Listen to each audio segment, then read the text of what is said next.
So had the deal been completed earlier than anticipated, we now know that the X-Men would have been a part of Avengers Endgame. Let's talk about what Joe and Anthony Russo, the Russo brothers who directed The Winter Soldier, Infinity War, and Endgame, had to say and ultimately why it didn't happen.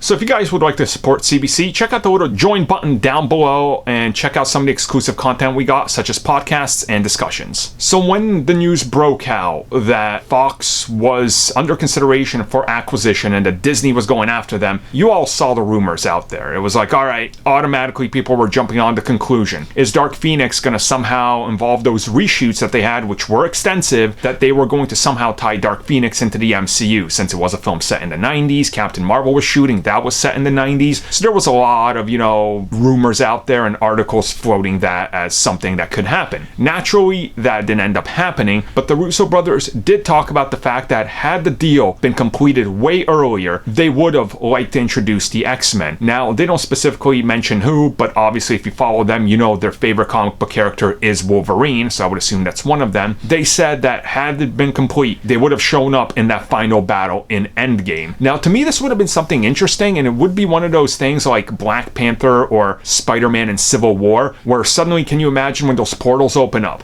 And then, you have Doctor Strange and Wong, and he says, what, you were expecting more? More show up, and suddenly another portal opens up, and here pour the X-Men. That would have been awesome. You can imagine the cheers or something. Like, imagine if that happens, and then they played the classic X-Men 90s theme, but like orchestral, right? It would have blown people's minds. But at the same time, even if that would have been possible, I don't think realistically they would have wasted that, because can you imagine if like Cyclops and Iceman and Jean Grey and Wolverine show up? But we don't know who these characters are in this universe. They have no established, history, what they've been doing. Who are they? What, did they exist during the 5 years? Is that when the mutants suddenly spread on Earth and we just didn't see it? That would kind of feel a little forced and shallow. And then realistically, what do you do with these characters? Like, are they going to interact with the Avengers like suddenly they're best friends? Like they're, trading quips? That doesn't seem right, all right? Because we've never seen them. Like they're just like an outside force that shows up like, all right, we're ready, guys.